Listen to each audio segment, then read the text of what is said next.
Prendre en maturité spirituelle. Ou arrêter de se demander si j'y crois, mais plutôt est-ce acceptable. En fait, c'est une vidéo qui va un petit peu dans la lignée de pas mal d'autres sur la liberté, sur la politique spirituelle, le gouvernement non physique, tout ce qui est autour de penser pour soi. Et en fait, cette vidéo, elle vient un petit peu d'une question qu'on m'a posée il y a un petit moment.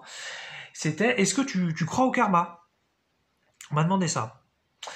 Et donc évidemment, moi j'ai déjà un point de vue là-dessus, je me suis intéressé un petit peu au sujet, très bien, j'ai mon approche personnelle. Et en fait, je voudrais reprendre cette question, non pas pour parler du karma spécifiquement, mais plus pour parler d'une approche que je considère plus mature, ce qui ne veut pas dire mieux, encore une fois. La maturité, c'est infini. Ce n'est pas mieux d'être mature qu'immature, ça n'a pas de sens, puisqu'il y a toujours un cran au-dessus, et qu'on est parfait à cet instant. Mais ce qui permet pour moi d'approcher plus de maturité spirituelle, ce serait donc d'arrêter de se demander est-ce qu'on croit dans des concepts, mais plutôt sont-ils acceptables. Parce que pour moi, se demander est-ce qu'on croit dans une chose ou pas, c'est jouer le jeu de l'esclavage spirituel sur Terre, où on n'a rien à dire, on doit tous fermer nos gueules, et si un concept est vrai, c'est tant pis, c'est comme ça. Et c'est là où d'ailleurs, je comprends d'ailleurs beaucoup mieux les athées là-dessus, parce qu'au moins ils n'ont pas à s'emmerder.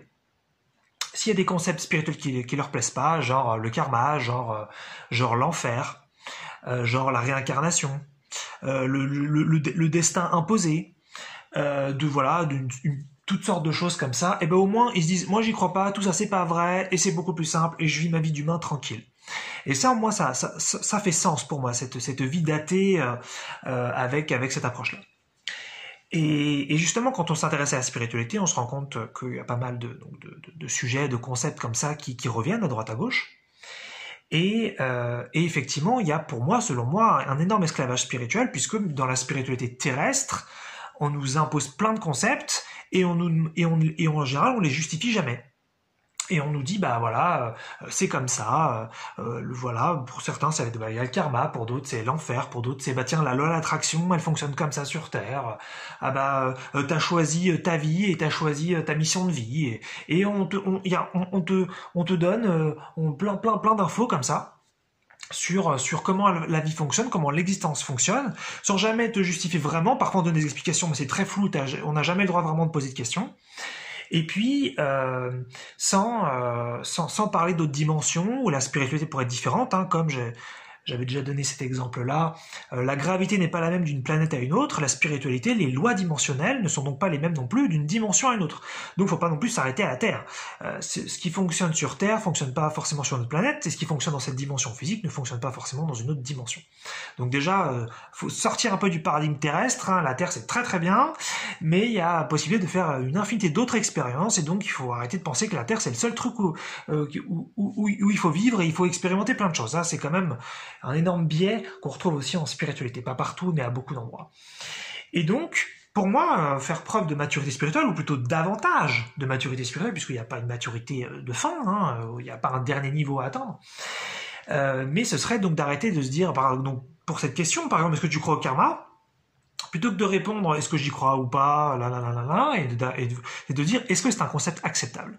Est-ce que finalement ce concept spirituel, donc là en l'occurrence le karma, mais ça pourrait être n'importe quel autre, est-ce qu'il est sain ?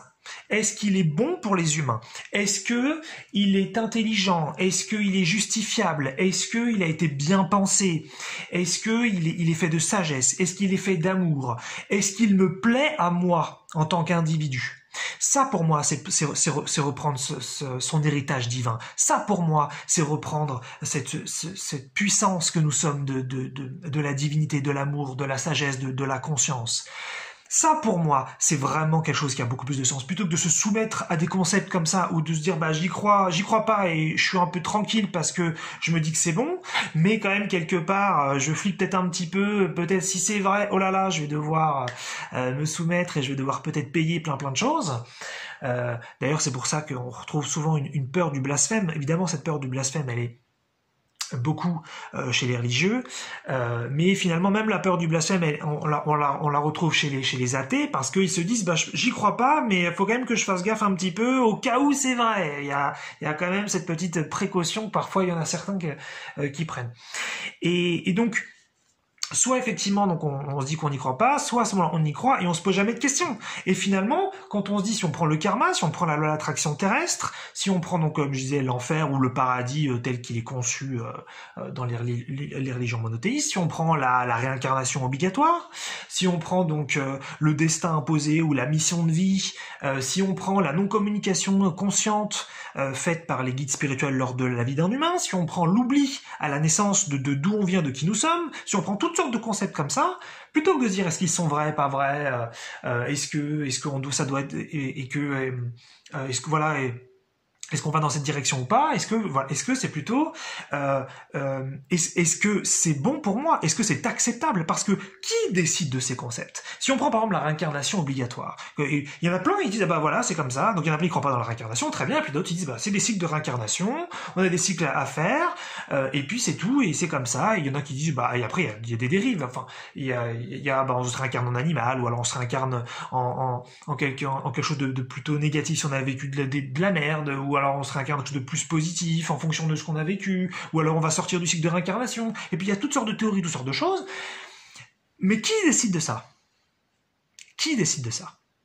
Et là on se rend compte qu'en fait on arrive à des questions qui font vachement peur, mais dans le bon sens du terme. Parce qu'en fait on se rend compte de notre propre puissance, on se rend compte de notre propre capacité à décider. Et on se rend compte qu'il n'y avait pas besoin en fin de compte que d'autres décident pour nous. Pourquoi? Si on prend par exemple la Bible, ou la Torah, ou le Coran, peu importe, un document important pour ceux qui sont dans une spiritualité, dans une religion qui vraiment va leur construire une partie de leur vie au minimum. Qui décide que je dois suivre ce qui est dans le document? Si on prend par exemple la Bible, mettons que je sois un religieux, mettons que je sois un catholique, qui décide de ce qui est dans la Bible? Parce qu'il y aurait donc dans le passé, à ce moment-là, il y aurait donc la parole de Dieu qui aurait été reçue et qui donc aurait été écrite. Mais finalement, qui décide de ça? Qui commande ça? D'où ça vient tout ça? En admettant même que ce qui est dans la Bible soit vrai ou partiellement vrai, par exemple, mais je m'en fous de la Bible en disant ça, on pourrait prendre n'importe quel document, c'est très bien, c'est juste que je suis né en France, voilà, j'ai peut-être plus une culture finalement catholique, donc voilà, c'est pour ça que je parle de Bible, mais j'y connais pas forcément grand-chose. Mais finalement, quel est ce sentiment un petit peu de forcément faut que je suive ce qui est dedans, et si c'est Dieu qui le dit, c'est que c'est vrai, mais quelle est finalement cette autorité un petit peu extérieure, cette autorité un petit peu divine, ce truc un petit peu qui fait qu'on doit tout croire, et qui fait que on doit faire tout ce qu'on nous dit, et que sinon c'est pas bon, et qu'on peut pas faire autrement? Qui décide vraiment de ça? Et moi, la réponse que je vous donne, qui est bien sûr la mienne, chacun la sienne, c'est que c'est vous qui décidez. C'est vous Dieu, et c'est vous qui décidez des concepts spirituels, et c'est vous qui décidez des lois dans lesquelles vous vivez. Alors bien sûr, après, en tant qu'humain sur Terre, on n'a pas encore une conscience et une puissance vraiment pour le faire, ce que je dis. Mais c'est pas grave, ça peut être tout à fait, ça vous donne une idée de ce qu'on pourra vivre dans d'autres dimensions, ou éventuellement si vous tenez vraiment à l'univers physique sur d'autres planètes. Mais sortir vraiment de ce truc de est-ce que j'y crois ou pas? Est-ce que c'est bon pour moi? Moi, quand je vois, il y a plein de concepts spirituels, il y a plein de gens qui y croient, par exemple, comme le karma, comme je disais au début, qui sont pas sains, qui tiennent pas la route, qui sont pas cohérents, qui sont pas justifiables. Et pourtant, à côté de ça, il y a sur Terre des humains qui inventent des technologies, des trucs, qui prennent en compte les humains, qui prennent en compte comment ça fonctionne, c'est pas forcément des technologies parfaites, mais des technologies qui sont assez intelligentes, comme par exemple un téléphone, un ordinateur, une voiture, et qui prennent en compte plein de choses. Donc quand même, on se rend compte qu'il y a beaucoup d'intelligence et beaucoup de réflexion dedans, et parfois, les concepts spirituels comme le karma, c'est des concepts vides, qui ont rien dedans. J'en avais parlé dans la vidéo sur les incohérences spirituelles. C'est des concepts vraiment, mais pauvres, très très très pauvres. Genre, la personne qui a pensé ça, mais c'est quelqu'un qui a très très peu d'intelligence. Donc, il y a énormément de concepts spirituels, comme la réincarnation obligatoire, qui viennent finalement qui viennent d'une non-intelligence, d'une non-conscience. Enfin, selon moi, bien sûr, encore une fois. Donc finalement, qui décide de ça? Est-ce que je dois croire dans un truc ou ne pas y croire? Est-ce que c'est ça mes deux options? Ça me fait penser un petit peu au vote. Il faut toujours voter pour quelqu'un. Il n'y a jamais l'option de ne pas voter. Comme si le modèle politique dans lequel on était, il était forcément bon. C'était juste les candidats qui étaient pas bons ou bons. Et donc voilà. Mais non, le modèle politique peut aussi être, selon certains points de vue, hein, chacun le sien, mauvais. Et donc le vote n'est pas forcément une bonne chose. Peut-être qu'on peut sortir de ce concept-là. C'est aussi une possibilité. Ça permet de s'ouvrir l'esprit et de sortir du paradigme de c'est forcément bon et maintenant il faut voter. Et c'est pareil, c'est un petit peu le karma, la réincarnation, le paradis, l'enfer, tout ça, plein d'autres. Voilà, est-ce que j'y crois ou pas? Mais non, ça peut être aussi, est-ce que le concept tient la route? Est-ce qu'on peut pas le modifier? Est-ce qu'on peut pas converser avec ceux qui ont créé ce modèle comme pour la politique terrestre? Eh ben, il y a des lois qui passent et parfois ces lois on les conteste et finalement derrière on les refait voter ou on change des choses, on fait des amendements. Donc c'est pas la loi c'est ça, d'accord, tant pis, on n'y peut rien. Donc c'est comme ça on se dit c'est quoi la loi? C'est ça ou c'est ça? Voilà. Mais non, on peut aussi discuter, on peut aussi changer des choses. Donc est-ce qu'il y a moyen quand même de converser un petit peu avec ce gouvernement non physique qui fait des concepts potentiellement ultra tordus sur Terre et donc à d'autres endroits peut-être dans l'univers physique et dans l'existence, mais est-ce qu'il y a moyen de simplement voir que ces concepts ils tiennent pas la route? Ils sont pas forcément sains, ils sont pas forcément cohérents, ils sont pas forcément justifiables. Est-ce qu'on peut poser des questions dessus? Est-ce qu'on peut débattre? Est-ce qu'il peut y avoir un petit peu d'intelligence dessus et qu'on puisse comme ça retrouver progressivement notre conscience de qui nous sommes vraiment et de sortir de cet oubli de la naissance qui tient pas debout du tout pour vivre sa vie d'humain et puis donc pouvoir commencer à décider de nos lois, de nos lois spirituelles, hein, comme on peut décider de lois finalement dans nos sociétés. Pourquoi est-ce qu'on pourrait pas décider des lois spirituelles sur Terre? Pourquoi est-ce qu'on pourrait pas décider tiens, la loi de l'attraction, nous voulons que ça fonctionne comme ça sur Terre, avec une certaine temporalité, avec certaines informations sur le quand, sur le comment, sur la recette précise. Est-ce qu'on peut débattre? Est-ce qu'on peut discuter de ça? Est-ce qu'on peut prendre un petit peu notre maturité spirituelle? Est-ce qu'on peut un petit peu prendre notre héritage divin? Est-ce qu'on peut un petit peu se prendre en main en tant qu'espèce? Est-ce qu'on peut un petit peu se prendre en main en tant qu'enfant de Dieu? Puisque Dieu fait des enfants et en même temps il leur donne le pouvoir de création et c'est comme une mitose, quelque chose qui se divise comme ça à l'infini et en même temps qui transmet à chaque fois son pouvoir. C'est ça l'amour de Dieu, c'est que nous il nous donne vie et en même temps il nous donne sa puissance et qu'ensuite en fait on est un et que c'est la même chose. Donc il n'y a pas de raison de devoir être des esclaves, être des soumis à une spiritualité quelconque, hein, peu importe la religion, peu importe la laïcité par rapport à ça, mais on peut a priori bien sûr il faudra prendre du temps, il faudra prendre beaucoup de conscience sur Terre, mais moi je propose peut-être des idées abstraites, mais des directions. Puisque ça, ce discours-là, je l'entends, je l'ai jamais entendu finalement, à droite à gauche dans des livres. C'est toujours de la soumission. C'est soit c'est vrai, soit c'est pas vrai. Et puis sinon voilà la croyance, voilà le concept, voilà comment ça fonctionne. Et il y a jamais possibilité de discuter et de simplement pointer du doigt. Mais il y a plein de choses qui tiennent pas. Donc plutôt que ce soit simplement vrai ou pas vrai, peut-être qu'il y a moyen de simplement de dire non, je n'accepte pas ces concepts-là, ou je les accepte. Moi, j'ai pas de souci avec des gens qui trouvent que la réincarnation obligatoire, que le karma, que l'enfer, que ce soit des choses très très bien. Moi, j'ai aucun souci avec ça. Chacun c'est son truc là-dessus. C'est moi ce qui m'embête plus là-dessus, ou plutôt ce que je partage.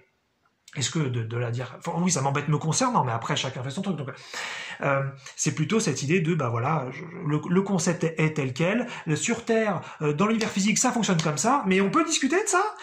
Est-ce qu'on peut discuter, ou ça pourrait être même discuter des lois physiques, finalement? Est-ce qu'on est content de la gravité sur Terre? Est-ce que ça nous convient bien? Moi, je pense que oui. Mais ça pourrait être aussi intéressant. Pourquoi on doit toujours, en tant que, finalement, espèce, en tant que enfant spirituel, est-ce qu'on doit toujours, finalement, tout accepter sans jamais et c'est sans doute aussi parce que d'une part il y a personne qui se pose ces questions, donc je suis peut-être un pionnier sur ces questions abstraites qui un jour deviendront concrètes, mais c'est aussi que ce serait pas mal qu'on ait un petit peu comme je l'ai dit, sortir de la spiritualité abstraite et qu'on commence à avoir des vraies conversations, des vrais débats, des vraies assemblées vis-à-vis de la spiritualité et donc converser avec des êtres non physiques, des guides, des maîtres, des entités et qu'on puisse un petit peu décider vraiment des lois qui se passent sur Terre et qu'on arrête un petit peu de choisir pour nous.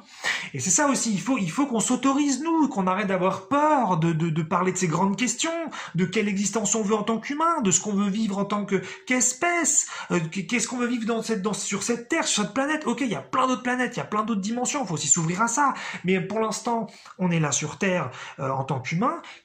Dans quelles conditions on veut vivre? Est-ce qu'on veut vivre avec cet oubli à la naissance? Peut-être que oui, peut-être qu'il y en a qui disent ah mais c'est super l'oubli à la naissance, ça me permet de croire que je suis un humain et donc de faire vraiment une expérience d'humain très importante pour moi. Et pourquoi pas? Mais est-ce qu'on peut discuter de ça? Est-ce qu'il y aurait possibilité enfin d'avoir des guides qui deviendraient conscients pour une bonne partie des humains de l'information non physique qui nous toucherait donc beaucoup, et que là on pourrait vraiment commencer à dire ah ben ça nous plaît pas, ça il n'est pas question, ça c'est inacceptable. Il y a plein de choses qui sont inacceptables, donc arrêtons de se demander est-ce qu'on y croit ou pas, et arrêtons d'avoir peur de notre héritage divin. Et donc si on prend l'exemple par exemple du paradis de l'enfer, voilà, mais regardez, les gens ils se posent toujours la question est-ce que c'est vrai ou pas. Il y en a ils sont tranchés, ils disent c'est vrai, d'autres disent c'est pas vrai, mais finalement il y a pas de est-ce que c'est acceptable, est-ce que c'est un concept intelligent, est-ce que c'est quelque chose qui a du sens, est-ce que on peut oser finalement dire eh bien je pense que c'est vrai et je pense que c'est pas une bonne idée et je pense qu'il faut que ce soit autrement et je ne suis pas d'accord avec cette approche. Ça pour moi c'est de la maturité spirituelle. Ça, c'est reprendre notre capacité de créateur, notre capacité de décision sur l'existence. C'est sortir de l'esclavage spirituel. Voilà. Donc voilà, je voulais partager un petit peu là-dessus. J'avais pensé à ça dernièrement. Bien que ça reprenne plein de vidéos sur la liberté, comme je l'ai dit, sur le penser pour soi. Mais ça me tient à cœur, Je trouve qu'on a encore une espèce donc très très inconsciente, très impuissante, et beaucoup trop esclave. Déjà, je trouve, dans nos sociétés concrètes, je trouve qu'on est esclave sur énormément de points et on accepte plein de choses qu'on devrait, selon moi, bien sûr, pas accepter. Et puis d'un point de vue spirituel, là, c'est peut-être encore pire, c'est que on accepte tout et on a le droit d'accepter aussi. Il y a pas à ne pas accepter. Faut aussi ça devient après une position. Je me définis en tant que rebelle. Ça perd de son sens très rapidement. Mais voilà, j'aime beaucoup ces questions et même si elles sont pas finalement applicables tout de suite, c'est pas grave. Peut-être qu'elles seront applicables dans quelques centaines d'années et que j'aurai participé à ça avec ma petite vidéo. Ça coûte rien, y a pas de souci, moi ça me fait plaisir, et puis ça libère, et puis on se retrouve un petit peu, moi dans mon cas je retrouve un peu ce sentiment de créateur que je veux vraiment retrouver, que j'aurais probablement beaucoup plus en dehors de la Terre qu'ici, mais c'est pas grave, ça c'est chouette pour moi en tout cas.